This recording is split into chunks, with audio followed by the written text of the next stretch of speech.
A logical fallacy for the day I believe I've done before, but it's the no true Scotsman fallacy. It bears repeating.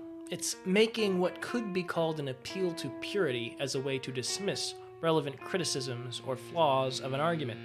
Angus declares that Scotsmen do not put sugar on their porridge, while Lachlan points out that he is a Scotsman and puts sugar on his porridge.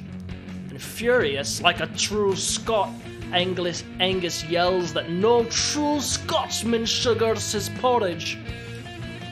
Well, yeah, okay, so that's a logical fallacy. No, you need evidence has been given. You need to address the evidence that's given. Talking about how, like, a real believer wouldn't do that. Well, no.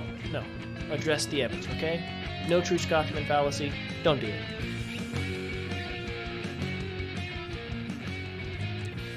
Welcome back to Reasoned Refrain, where it is my goal for you to know what you believe and why you believe it, and to preach the gospel of resurrection by grace alone, through faith alone, over and over again. I am your host, Stephen Curto.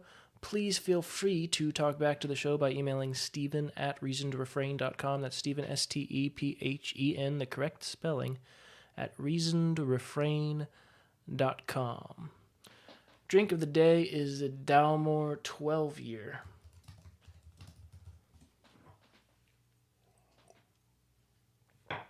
A wonderful little scotch. I've had it many times on the show, and I felt like having it again. Don't judge me. Or do. I don't care. We are going to get straight into the meat segment. The meat segment. If we eat something's flesh, I want meat! For the meat segment today, I'm continuing to talk about men and women. I'm taking, I guess, a slight detour away from discussing the actual concept of men and women and looking a little bit at Bible translation. A journal article, or it's actually just a blog post, I think, written by a professor at DTS, came across my news feed. It's not a new article. It's about a year old.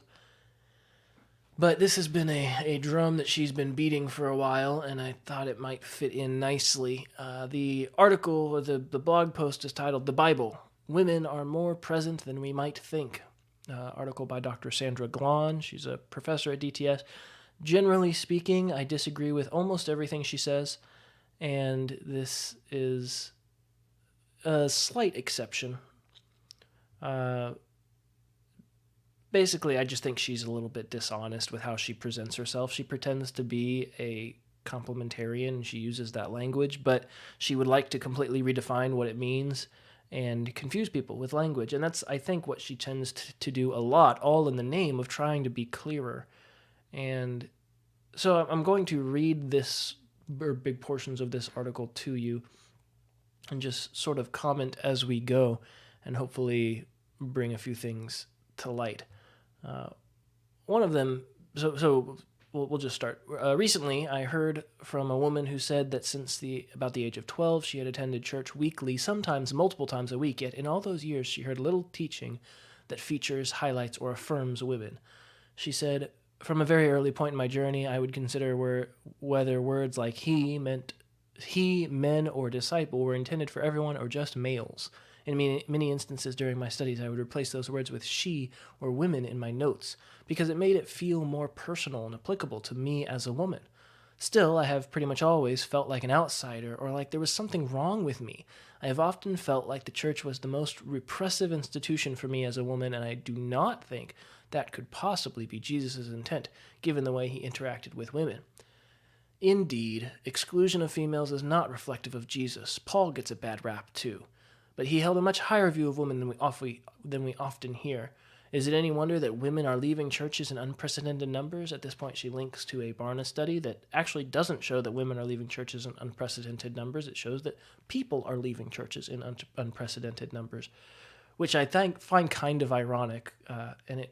That little citation is itself perfect example of what I'm talking about and why I don't like a lot of what Sandra Glahn does. She is blinded by her agenda, which is to try and increase the profile of women in the church, really without considering what the Bible says first. It's always reinterpret the Bible in light of what I wish it said and in light of what I want it to say. And so that sentence, is it any wonder that women are leaving churches in unprecedented numbers? She viewed this Barna study and concluded that women are leaving churches in unprecedented numbers and presented it as women leaving churches in unprecedented numbers. And in reality, it's just all people are leaving churches in unprecedented numbers in all sorts of different demographic groups. It's not particularly unique to women. But she presented it as if it's particularly unique to women because that's what she's always concerned about, is talking about women so much that she's blinded by her agenda. I'll keep reading. Quote, in the weeks ahead, I plan to address more of this woman's concerns, and I will begin today I'll begin with this assertion. Bible translations sometimes hide the presence of women, but we're there. That's her assertion for this blog post, that Bible translations sometimes hide the presence of women, but we're there, meaning women are there in these verses. And then she says, case in point, a familiar verse I heard quoted this week, words the Apostle Paul wrote to his protege Timothy. What you have heard from me in the presence of many witnesses, entrust to faithful men who will be able to teach others also. 2 Timothy 2:2. When I heard the word men in that saying, I knew that the underlying Greek said anthropoi, that is, people, as in teach people who will teach other people.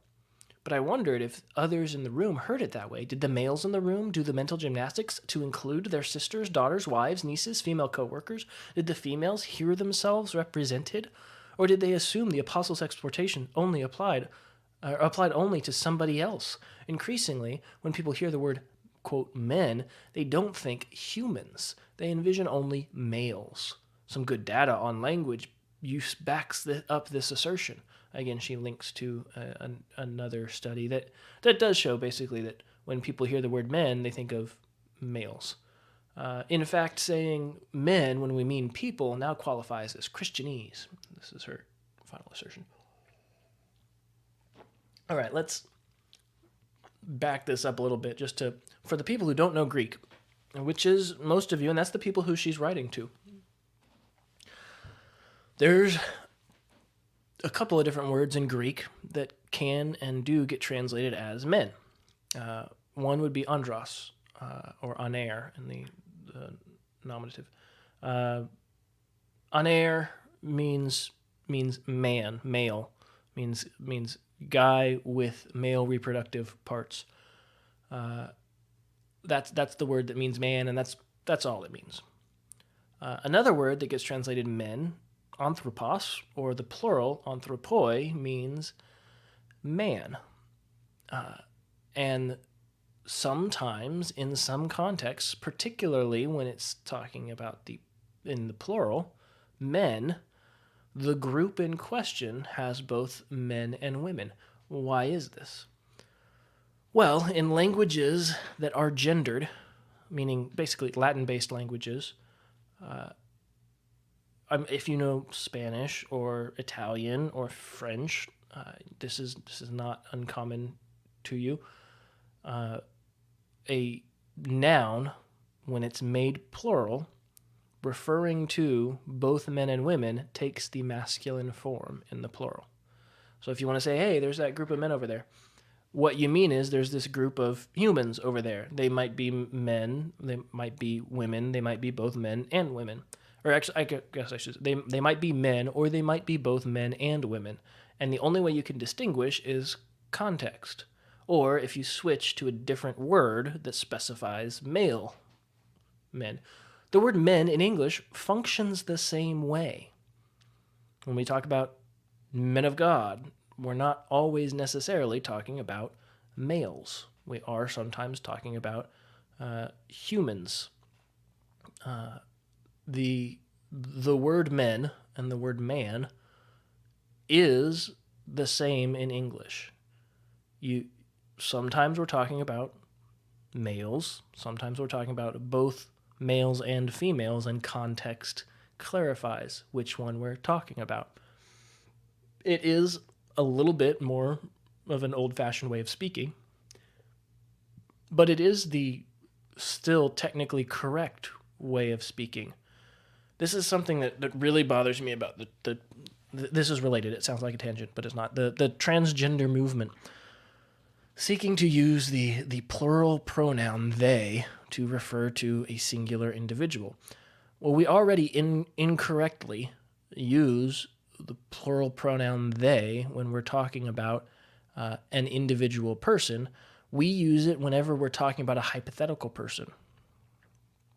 We talk about that whenever someone, so we're talking about a singular, someone goes to the store, they tend to get milk and eggs. Right? There's our sentence. That's very common usage in our language. When we're talking about a hypothetical, unidentified individual, we say they to try and clarify. We don't know if this person is a man or a woman. That's technically grammatically incorrect. They is a plural pronoun. What we should say when someone goes to the store, he gets eggs and milk. And he, in that sentence, might be referring to a female because we're talking about a hypothetical someone. But you want your pronoun to match your subject. This is really basic third grade grammar. Your pronoun should match the subject in number. It should be singular if the subject is singular. It should be plural if the subject is plural. And so in proper English grammar, the word man, the word he, the word men can sometimes refer to both men and women, or can refer to a hypothetical woman. Now, if we specifically mean a hypothetical woman, we usually would say she instead of he, right? If we're talking about a hypothetical human being, then we would use the pronoun he to refer to both men and women in this hypothetical instance. That's the proper grammar. I am guilty of using the improper grammar. It is so ingrained in how we use language and how we use it sloppily. And unfortunately, it gives the transgender community and I don't even like that phrase, the transgender lobby agenda movement, a foothold in the way that we use language to convince you to continue using worse language, to intentionally confuse you in the way that we talk about men and women and human beings. And I think that what we're going to see throughout this blog post is that Dr. Glahn is doing the same thing. She's advocating for less clear translations. She's advocating for more interpretive translations, less specific translations, basically on the basis of people are too stupid to know their grammar and to think about these things themselves and to actually believe what they claim.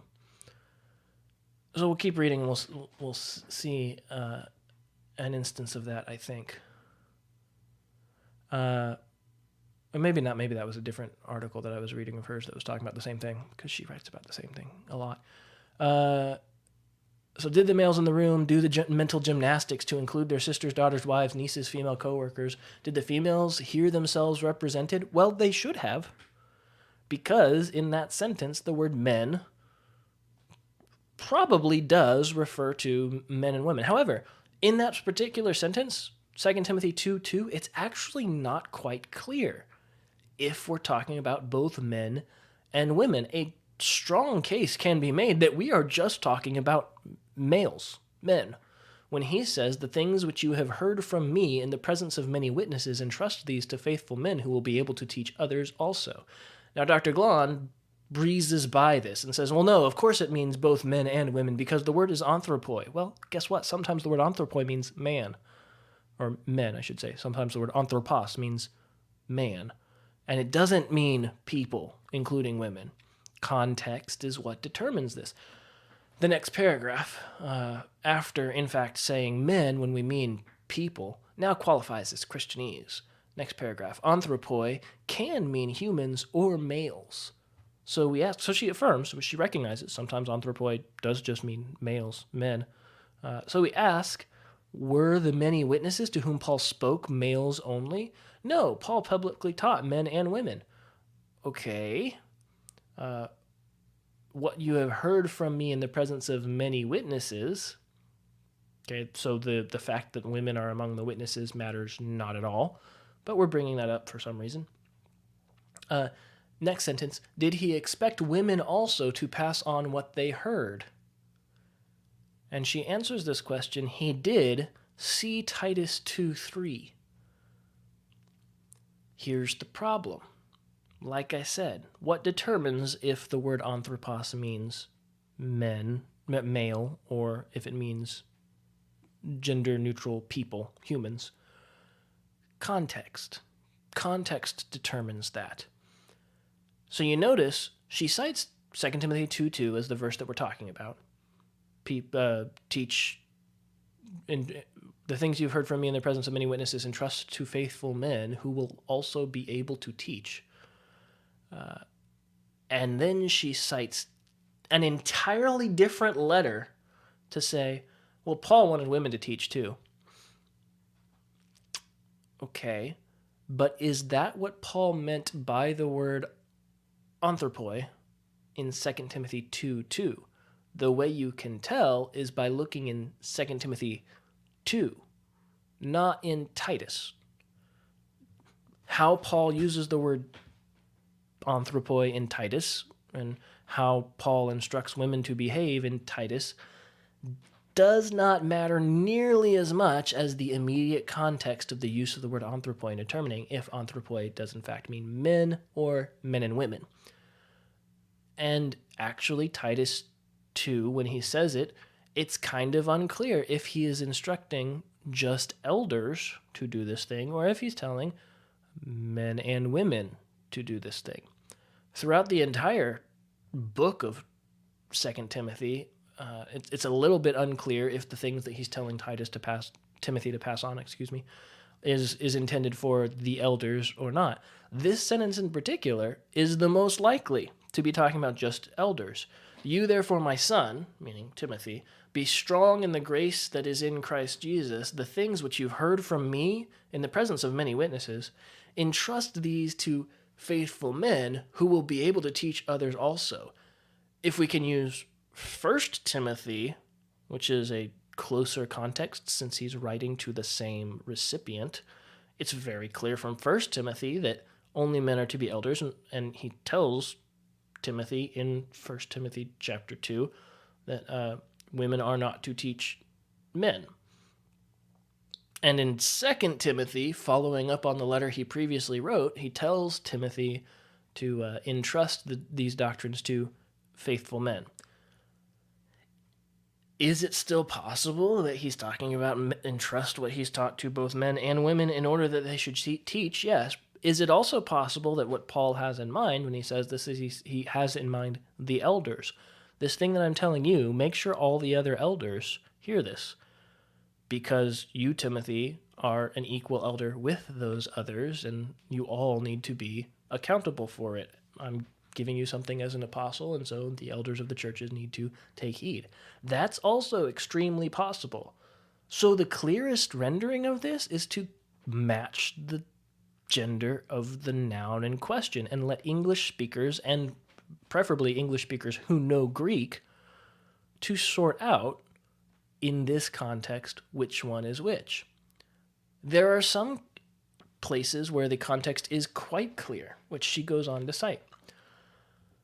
But first she has to, complain a little bit. The translation, she complained that this is 2021, which is always a bad argument, citing the year as if it matters, unless you're talking about, hey, the date on the calendar on the wall over there is wrong. It's 2021. But anyway, the translation I'm citing here was published not in 1611, but in 2001 by a team of more than 100 all-male evangelical scholars and pastors. Some think Bible translations have become more female-inclusive since the dawn of radical feminism in the U.S., but since World War II, some translators have actually given us less inclusive translations. Not really true, but the thing that she cites as hogwash is actually probably accurate, yeah. More female-inclusive translations have come about since the dawn of radical feminism. That's the case. It's also possible that more female-exclusive translations have come about since the dawn of radical feminism in response to it. So basically just sloppy logic, as is her wont. If we believe it is not good for a man to be alone, citing Genesis 2:18, indeed, if we believe Genesis teaches the complementary relationship of men and women, we know we need each other. Okay, don't disagree with that sentence. Men is not to be alone, Genesis 2:18, yes, that's what it says. And Genesis does teach complementary relationship of men and women, yes. We know we need each other, yes. Next sentence, including in translation work, which she writes as a full sentence with a period, and it's a sentence fragment, just pointing that out. But no, that's what's known as a non sequitur, Dr. Glahn.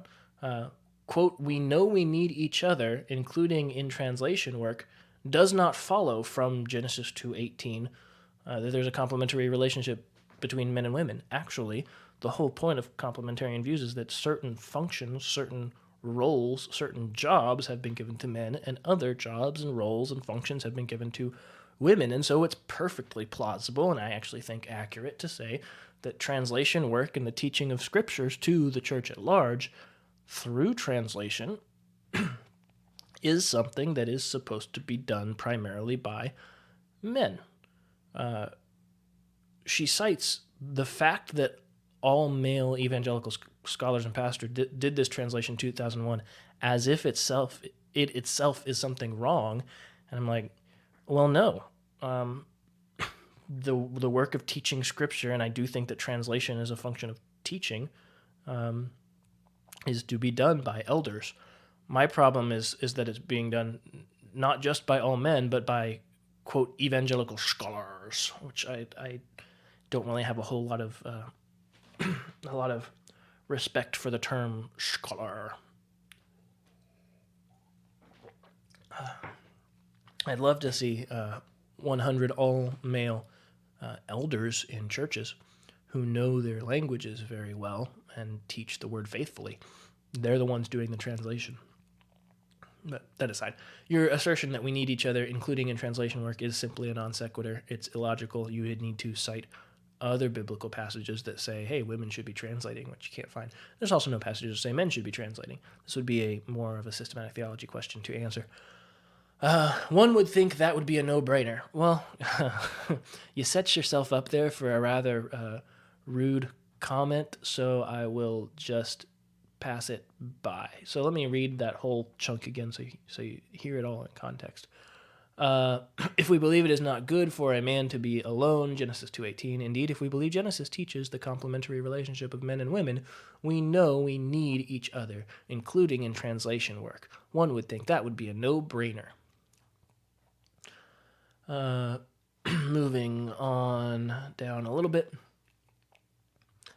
Last week I heard another example, the famous quote from Jesus, "Follow me and I will make you fishers of men," Matthew 4:19. Now again, we know Jesus expected the 12 to seek both male and female disciples, but sure enough, translators have rendered anthropoi as men.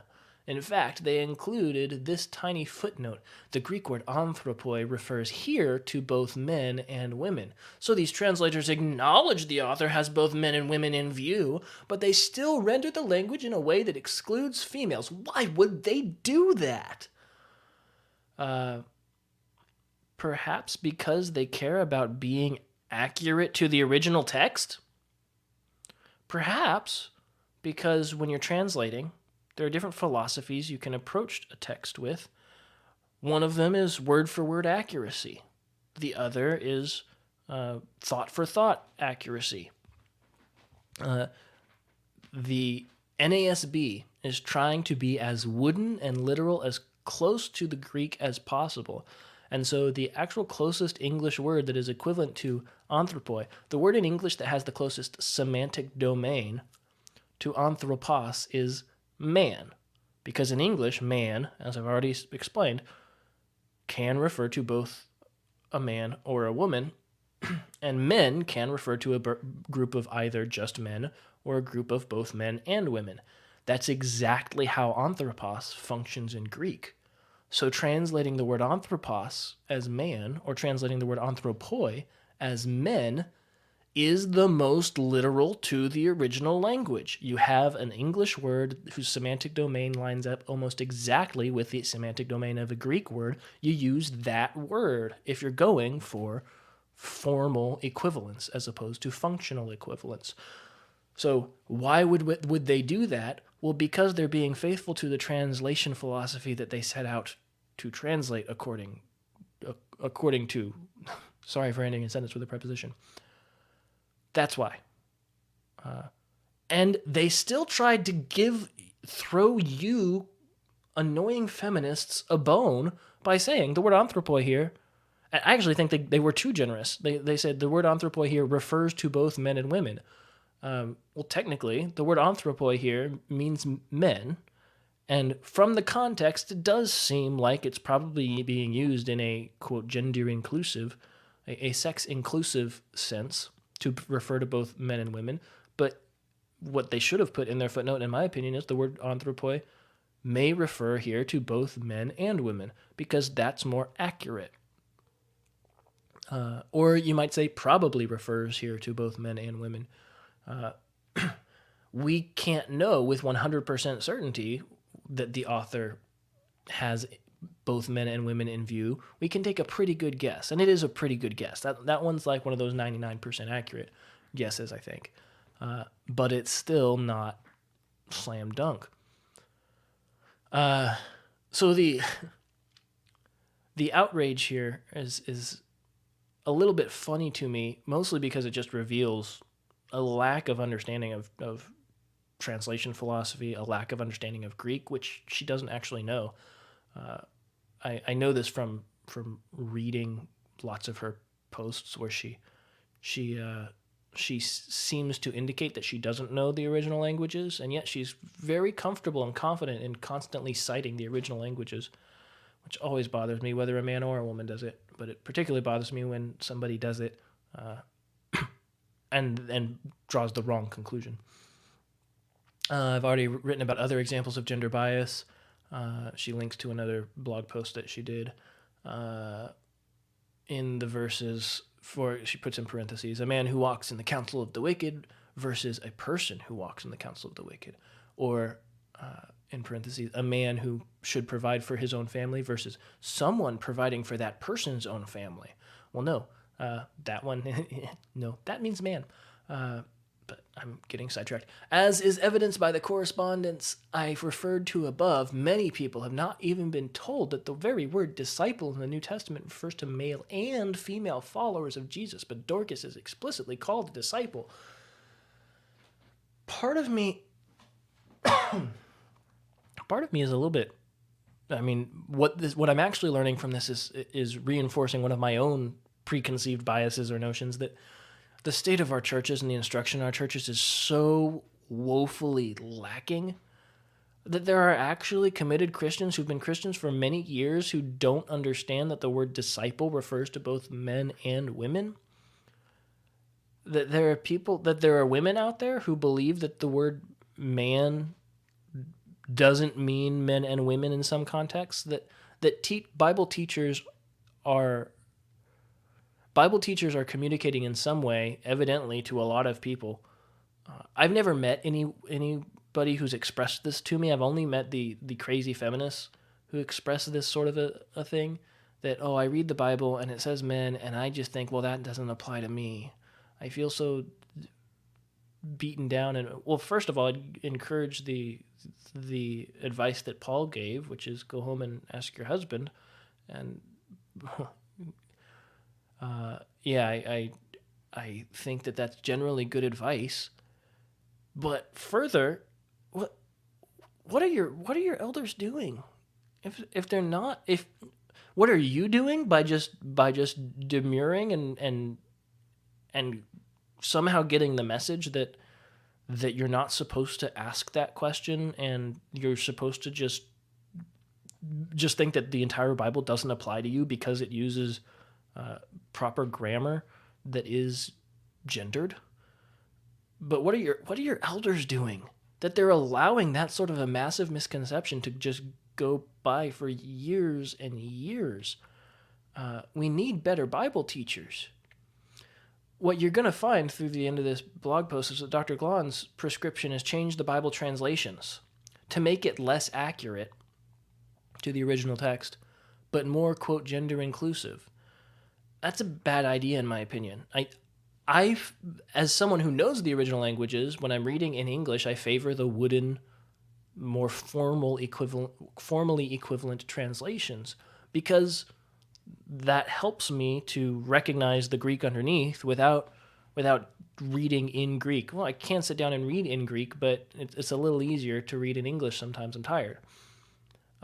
I think formally equivalent translations are very good. I think functionally equivalent translations are good for what you're supposed to use them for. But basically what she's saying here is we should never have formal equivalent translations. They're worthless. They all they do is demean women. And I'm going, no, that's just stupid. You need both. If you don't know the languages, which I would encourage you, men and women, to go learn the languages. Learn how to read the scriptures. Her bottom line. Bottom line, women are more represented in the scriptures than many translations indicate. Period. Far more. Period. More sentence fragments.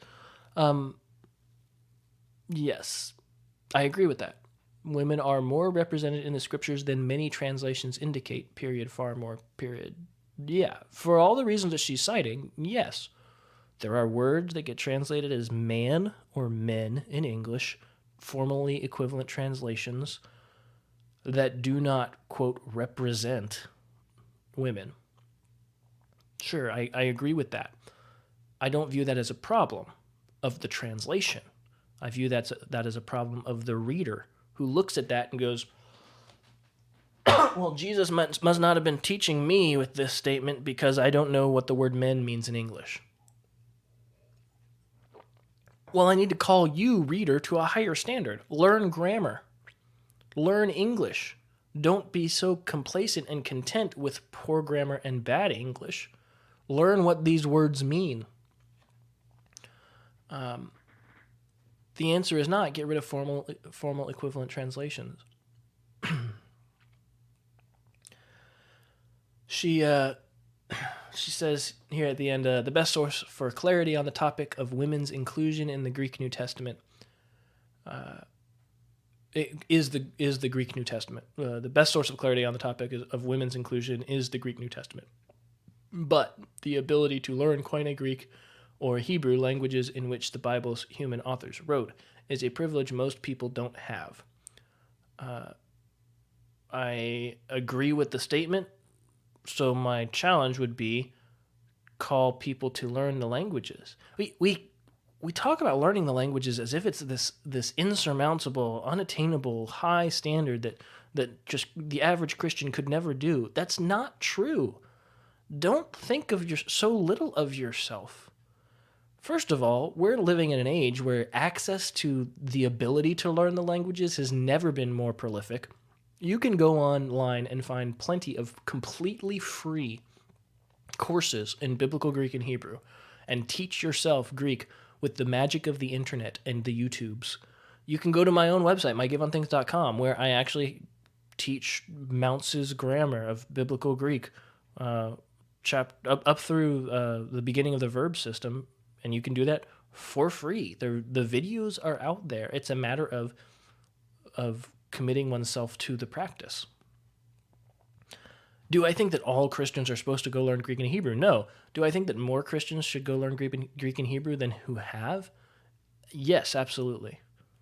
There are too many Christians, Bible-believing Christians, who have just decided for some unknown reason that they simply can't or shouldn't or don't need to learn Greek and Hebrew. You should. You should go learn it. I'm calling you to that action right now. If you have the time, if you have the money to go and enroll in a program with a teacher, that's better. But really all you need is the time and the commitment, the wherewithal to say, no, once a week I'm going to sit down for an hour and watch this video and learn Greek. I'm going to sit down and watch this video and learn Hebrew. If you need recommendations, I can put together a list for you of where to find these resources. But if you just Google it, I bet you'll find it. So her solution, her statement is the best source of clarity is the Greek New Testament, but the ability to learn Koine Greek and Hebrew, this is a privilege most people don't have. So her conclusion, her solution is we need to use and recommend the best translations we can find. And by best translations, what she means is functionally equivalent translations, not formally equivalent translations. Check the front pages of your Bibles to see who served on the translation committees. Look for male and female teamwork and geographic and denominational diversity. I actually very much disagree. Do not look for male and female teamwork, and do not look for geographic and denominational diversity. Look for pastors serving faithfully in their churches. Look for elders serving faithfully in their churches on the list of translators. She recommends for English, I like the Net Bible and the CEB. And the 2011 version of the NIV. All three of those are pretty much the worst functionally equivalent translations I would ever recommend. The old NIV is not bad. Honestly, the NLT as a functionally equivalent translation is not bad. She especially likes the Net Bible, and it's the one that DTS translators translated. And then she finishes with this, which is just makes me roll my eyes. Yesterday, I received a text from a female Bible teacher with whom I'd been discussing this topic. She wrote, I'm going to look up every verse that says man in Logos, which is a Bible software, to see if I'm included. Mind blown. I just looked up James 5:16. The prayer of a righteous person is powerful and effective. So my prayers are powerful and effective too. Let's go look at James 5:16 and see the context of the use of the word anthropos.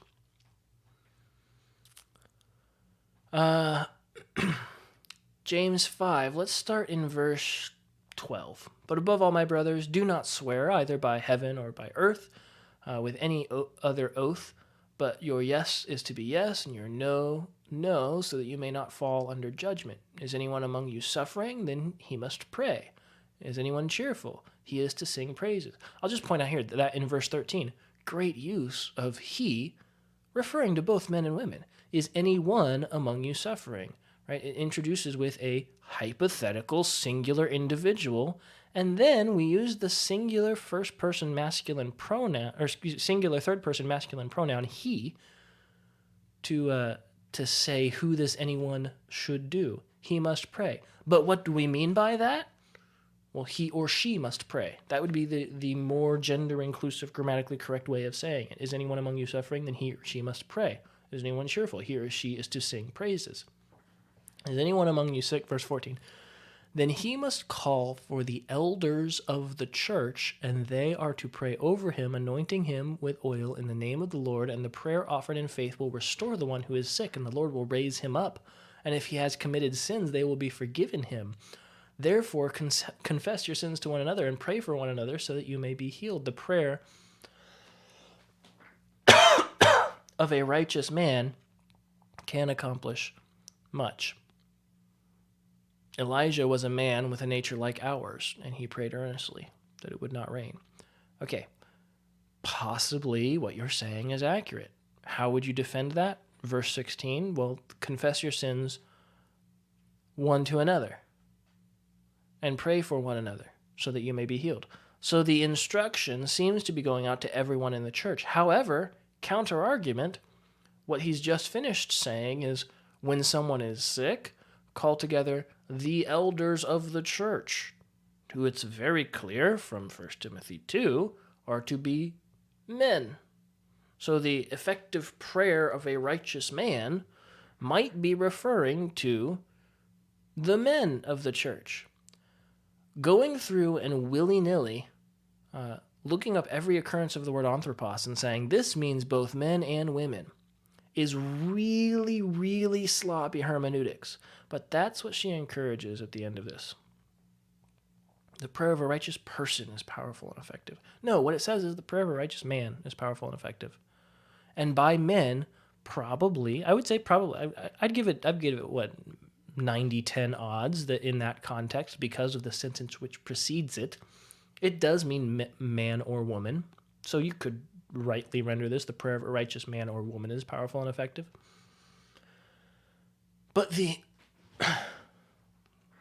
willy-nilly look up every occurrence of the word anthropos and see if it, and just plug in a sex-neutral term instead of a gendered term, meaning man, is just terrible advice. But more than that, I'm going to look up every verse that says man to see if I'm included. Okay, this is a horse I hobby horse that I ride a lot. You're not in the Bible in most places, and that's okay. Paul didn't write the letters to you, and that's okay. The Bible was not written to you, and that's okay. For the vast majority of the time, when Paul uses the word you, he's not talking about 21st century Christian. He's not talking about all of the future Christians who might read this letter. He's talking to the people in Colossae, Philippi, Ephesus, Corinth. That's who he's talking to when he says you. So I'm going to look up every verse that says man to see if I'm included. You're not. Period. And it's not that you're not included because you're a woman. You're not included because you weren't the recipient of this letter. And that's okay. You can still learn something from it. You absolutely should learn something from it. I think I've used this example on the podcast before, but I once got this letter. I was doing a study on World War II, and my grandmother showed me this letter from my great uncle to my great aunt that he wrote while he was in the Pacific arena, the Pacific theater of the World War II, and he wrote this love letter to my aunt. I learned a lot from that letter. I learned stuff about the war. I learned about love and commitment and sacrifice. I learned great things that were very impactful and useful and true. But I didn't read that letter and think, my great uncle's writing to me. Because that's stupid. I don't know another, like, a kinder way to put that. It's stupid to read a letter written to somebody else and think that the letter is written to you. You can and should learn something from it.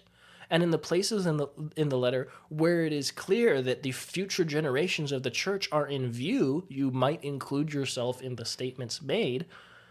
But it takes a careful eye. It takes applying actual hermeneutics and reading this letter with both eyes open, recognizing this is a letter written from somebody to somebody, and I'm getting to peek in from a third-person perspective. This idea that the Bible is a love letter written to you, no, it's not. Stop it. Stop. Just stop. Great way to end this meat segment. A long rant about including yourself in the Bible unjustly. It's one of those things that you can very easily get on my nerves with, and she did it. Sandra Glahn has a way of getting on my nerves because she's so often, she'll make a valid observation but then prescribe the wrong solution, and usually it's because she's blinded by her agenda and by sloppy teaching, in my opinion, to try and use language in a less precise way. And I'm always looking for more clarity, and she seems to always be looking for just more women. It doesn't really matter if it's clearer. More women, that's what I care about. So we're going to move on from there to my three favorite more or less news stories, more or less from the last week. It's my three favorite news stories from the last week. More or less. Yeah. Three favorite news stories, more or less, from the last week. Basically, all of them are non-favorite news stories. Let me look up, see if I can quickly find one of them. I'll start, though, as I'm searching.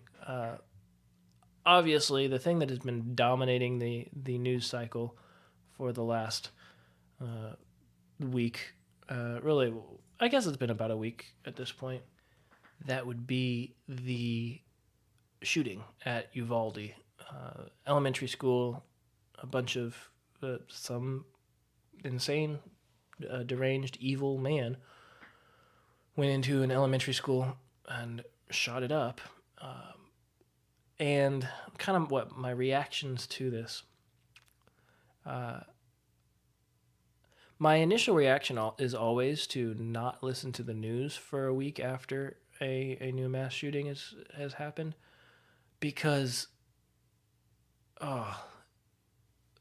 the initial reactions and the initial news cycle is always one of the most depressing things in the world. And I have a problem already of being too pessimistic. So when I know that it's coming, I try to check out a little bit. My two reactions, I'm sad for two reasons whenever I hear a story like this. One is the obvious evil. The obvious evil. It persists on this earth, and it happens in the most heinous, egregious, enraging forms of cold-blooded murder of children. You should have a strong and angry reaction to that sort of a thing. That is good and right. Be angry. The other thing that makes me sad, though, is that nobody just gets angry at the evil man who did this evil thing. Immediately, instantaneously, every single news outlet reporting on the incident proceeds to politicization and emotional manipulation. And it doesn't matter what side of the aisle you're on. All you do is you talk about how your particular policy solutions are what's needed, and everybody who disagrees with you is stupid. And I just...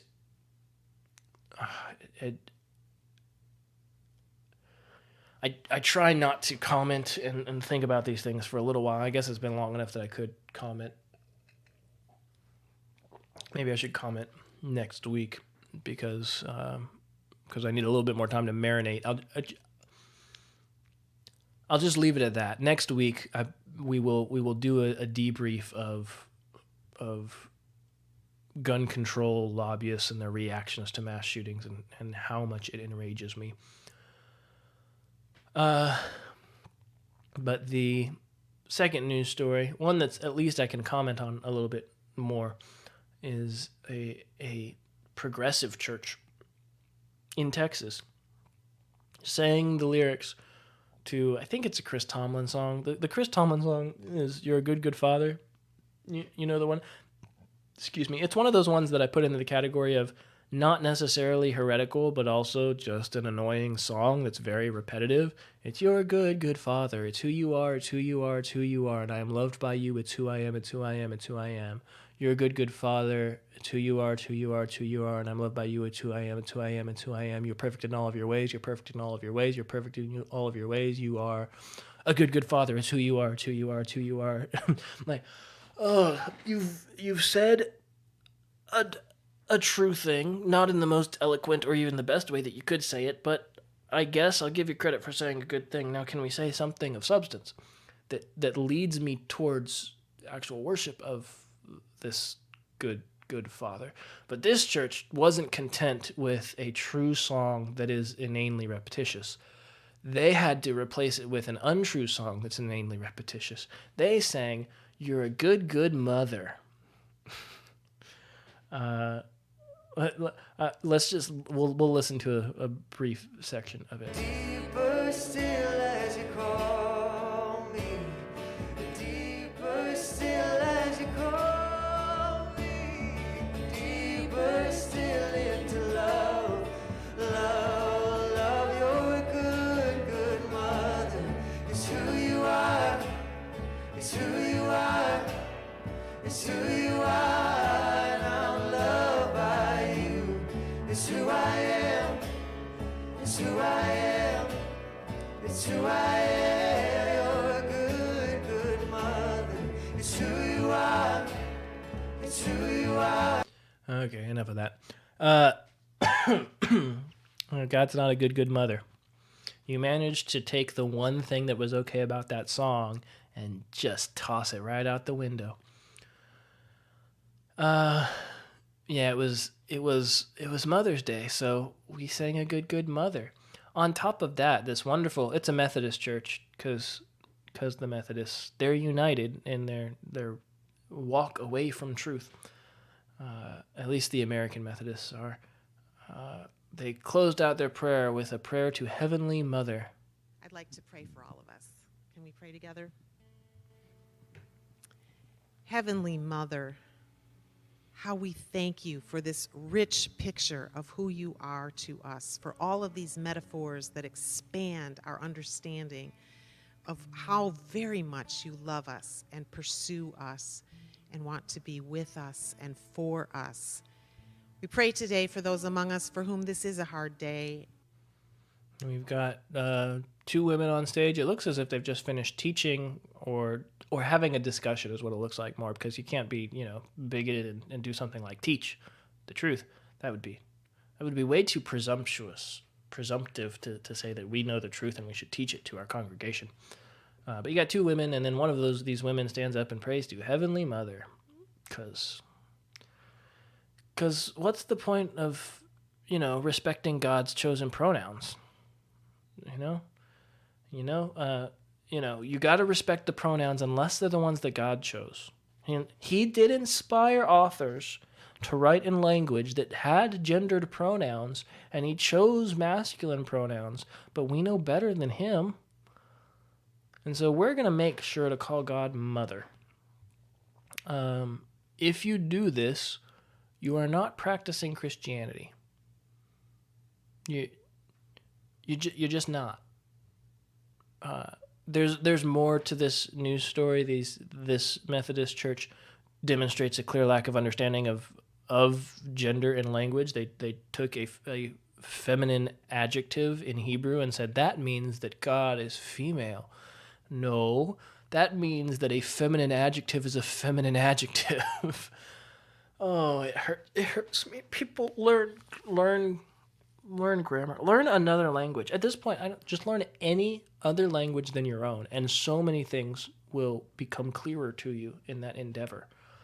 I'd recommend starting with Greek because I love Greek and you could use it effectively to study the Bible. But, learn Spanish, learn Italian, learn Latin, learn German, learn Chinese. Recognize that language is a tool that people will use to communicate ideas, and your insights into this feminine adjective means that God is a woman is just. And I need to be clear, God's not a man, but he has revealed himself with masculine pronouns. He has given us a way to talk about himself, and he has used the relationship of men and women to teach us about himself. God, the triune God exists as three persons. One of those persons took on human flesh and took on the human flesh that is male. And then that male person is said to have a bride, who is the church. So the church as the female in this metaphorical relationship, or even not so metaphorical relationship, it's there to teach us something, using the marriage of a man and a woman as an explanation of it. Moving on to my third favorite news story, it's this clip by Chip Roy, representative in Congress, basically reacting to the $40 billion, you heard that number correct, $40 billion spending bill that was passed in like a week to give to Ukraine, because Ukraine needs $40 billion of our dollars. And why wouldn't we spend $40 billion on Ukraine? Because they're at war. And so, a country at war needs $40 billion of our dollars.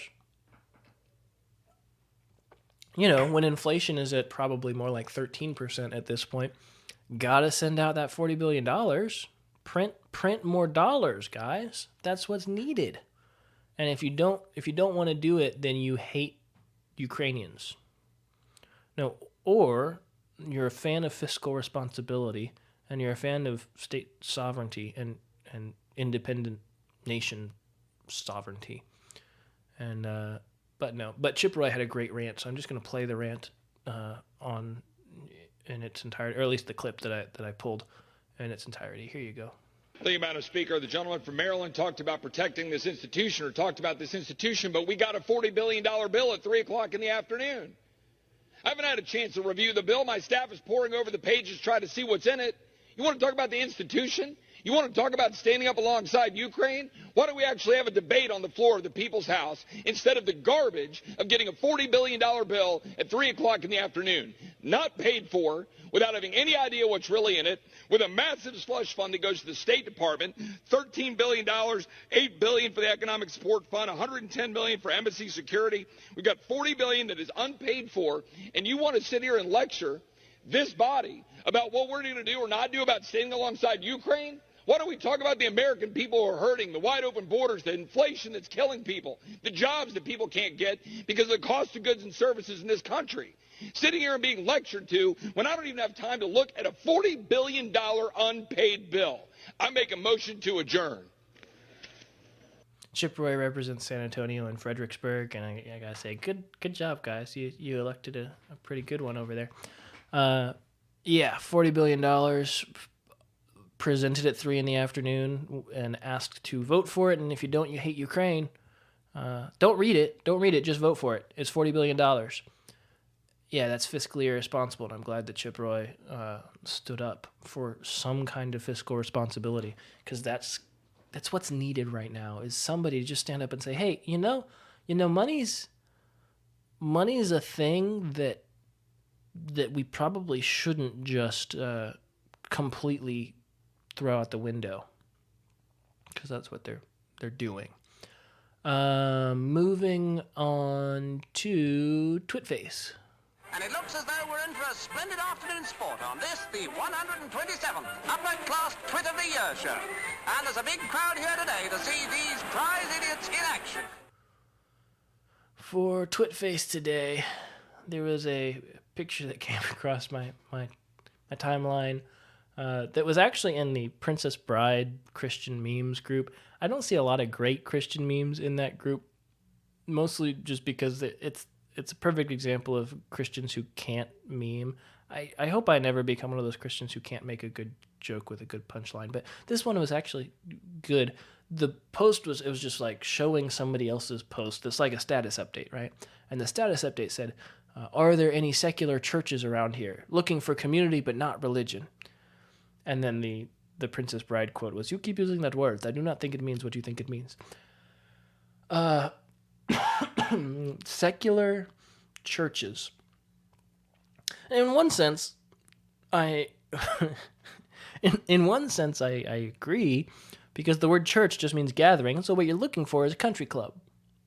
Are there any secular churches around here looking for community? Yeah. Bowling league, country club, join a gym. You'll find some community there. Any social gathering, like go to it. Go to a gun show. Go to a car show. Find just a Facebook group about anything that you like. They exist. You could probably find a Facebook group devoted to Sharpies and people who like Sharpies. I haven't even looked at that. I want to find out right now. Let's go see if there's a Facebook group devoted to Sharpie fandom. I'll bring it up and let's search Sharpie fans. And we'll search groups. Top fans that share. Oh, you know what? At least there's no big ones. There's nothing that's very clear that Sharpie fandom is a thing. That actually makes me happy. So your interest has to be somewhat more substantive than whether or not you like Sharpies. But you can follow the Sharpie Worldwide page, and you can follow the official office supply Facebook page of Sharpies. That's interesting. Anyway, I'm getting way off track. My point is, if you want community, you absolutely can find it. And the word church does just mean gathering. So physical gathering of people. That's what church literally means. Now, the word has taken on a more specific definition in the last 2,000 years. But I love, there's a truth here that Christians need to hear. People are looking for the community that the church is supposed to be providing. They just don't want the, quote, religion. I don't know who this original poster was. I have no idea what kind of person this was, but I'm going to take a couple of guesses.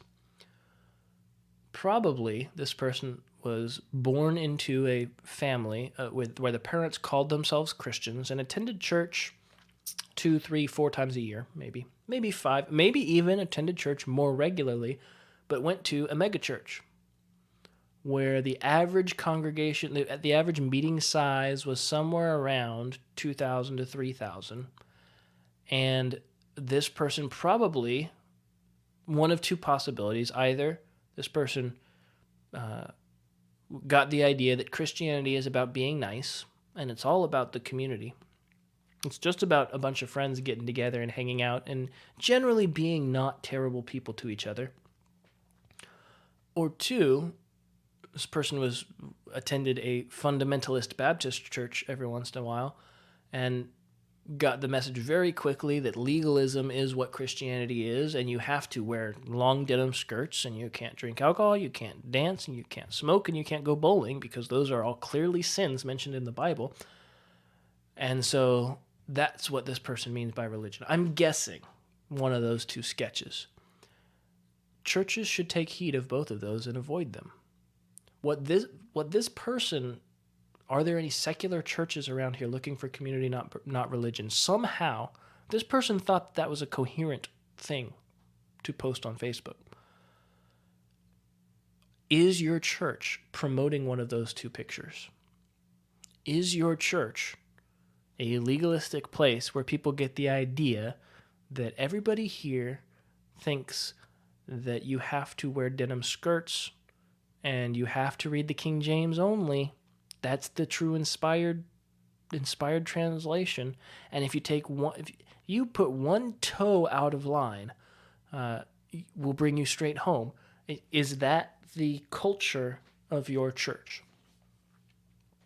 If so, you hypocrites, believe the gospel.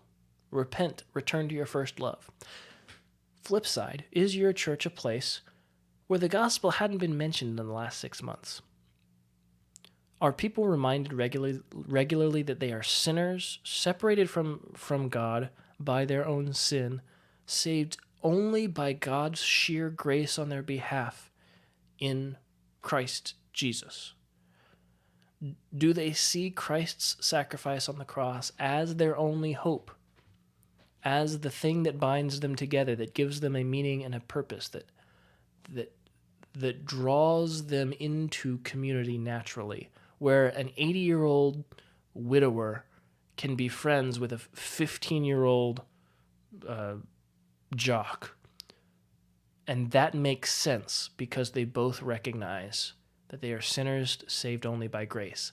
That's where true community comes from. It comes from the gospel. It comes from being unified in the recognition of I am a sinner, I cannot save myself, and someone else has died on my behalf. Praise the one who would do such a thing, who would send his son to die for me.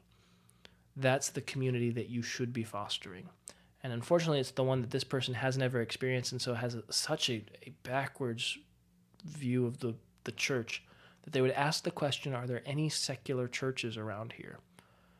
I'm looking for community, but not for religion. This has been Twitface. Moving on to Old Man Joe. And I see like an old man. The big difference between mostly dead and all dead. Please open his mouth. Old Man Joe, what you gonna tell me? Old Man Joe, what you gonna say? And I agree with what Chairman Powell said last week, that the number one threat is the strength, and that strength that we built is inflation. Thank you, Madam Speaker. The gentleman from Maryland talked about protecting. Did you catch that? I'll play it again just in case you missed it. It's 11 seconds long. And I agree with what Chairman Powell said last week, that the number one threat is the strength, and that strength that we built is inflation. This has been Old Man Joe. And I see like an old man. The big difference between mostly dead and all dead. Please open his mouth. Old Man Joe, what you gonna tell me? Old Man Joe, what you gonna say?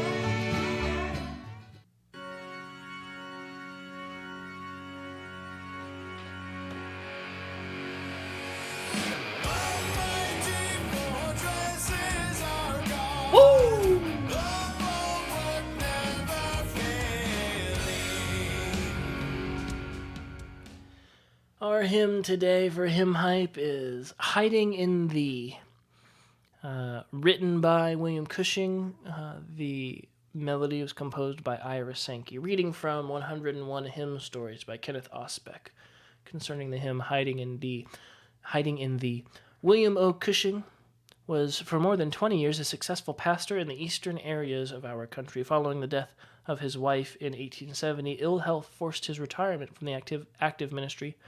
During this time, he became intensely interested in hymn writing and wrote more than 300 hymns, cooperating with such gospel musicians as Ira Sankey, Robert Lowry, George Root, and others.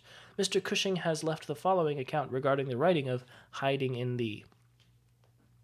Hiding in Thee was written at Moravia, New York in 1876. It must be said that it was the outgrowth of many tears, many heart conflicts and yearnings, of which the world can know nothing. The history of many battles is behind it. But the occasion which gave it being was the call of Mr. Sankey. He said, "Send me something new to help me in my gospel work." A call from such a source and for such a purpose seemed to be a call from God, so I regarded it and prayed, Lord, give me something that may glorify Thee.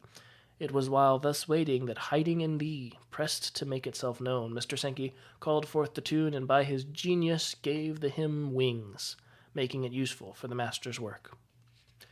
William C. Cushings is also the author of Ring the Bells of Heaven. I think this must be a typo. I don't know if it's William O. Cushing or William C. Cushing. I believe it's William O. Cushing, if I remember correctly. William Cushing's middle initials O.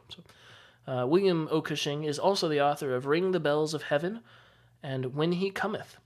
Ira Sankey is often called the father of gospel song because he made extensive use of this new type of music in his evangelistic campaigns with Dwight L. Moody, and he worked hard in widely publishing and distributing gospel songbook collections. One collection alone, Sacred Songs and Solos, is said to have sold more than 80 million copies in the first 50 years following its initial publication. This book is still being published and used today. This collection, as well as a series of publications in which Sankey collaborated with P. Philip Bliss and George C. Stebbins, Gospel Hymns numbers 1 through 6, has had an extraordinary influence on evangelical church music to the present time. Although the singing of psalms, hymns, and spiritual songs has always been an important part of public worship since the time of the 16th century Protestant Reformation,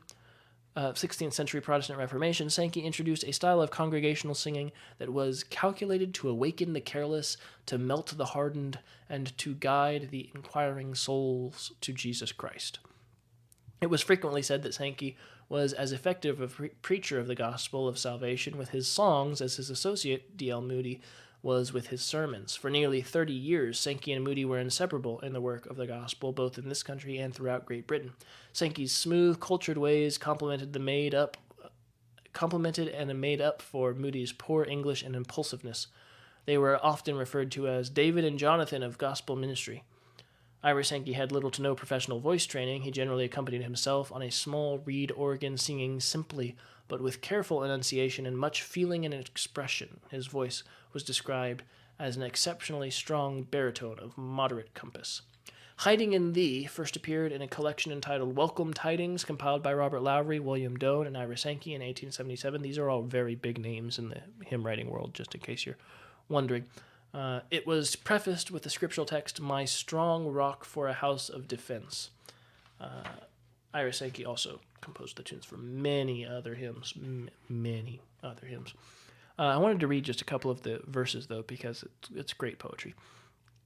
"O safe to the rock that is higher than I, my soul in its conflicts and sorrows would fly, so sinful, so weary, thine would I be, thou blessed rock of ages, I'm hiding in thee." The chorus is, hiding in thee, thou blessed rock of ages, I'm hiding in thee. "In the calm of the noontide, in sorrow's lone hour, in times when temptation casts o'er me its power, in the tempests of life on its wide heaving sea, thou blessed rock of ages, I'm hiding in thee. How oft in the conflict when pressed by the foe I have fled to my refuge and breathed out my woe, how oft when trials like sea billows roll have I hidden in thee, O thou rock of my soul." A great hymn, one worth looking up. Recommend looking up Cushings and Ira Sankey. Both are have made great contributions to Christian hymnody and are worth checking out. If you wouldn't mind, share the show, email it to a friend, talk about it to a friend, send a smoke signal to a friend that says reasonedrefrain.com. I would appreciate it. That would help me out greatly. Bring it up in conversation. Maybe somebody needs to hear my backwards and misogynistic and patriarchal views. Maybe it will wake somebody up. I'd love it if they sent me some hate mail. So do your part. Make sure that that I get the hate mail that I need in order to sustain my lifestyle. And I will see you guys next time, hopefully responding to messages that you send me. Messages that you send to Stephen at reasonedrefrain.com. That's Stephen, Stephen, the correct spelling, at reasonedrefrain, reasonedrefrain.com. Colossians 3:16, "Let the word of Christ dwell in you richly, teaching and admonishing one another in all wisdom, singing psalms and hymns and spiritual songs with thankfulness in your hearts to God." You'll hear me next time unless Jesus comes back before then. Reasoned Refrain is produced by Stephen Curto. The views and opinions expressed in this episode are my own and should not be taken as reflective of any institution with which I am associated. Theme song written and performed by J.J. Anderson and Stephen Curto, mastered by J.J. Anderson. Reasoned Refrain is the property of Stephen Curto, all rights reserved.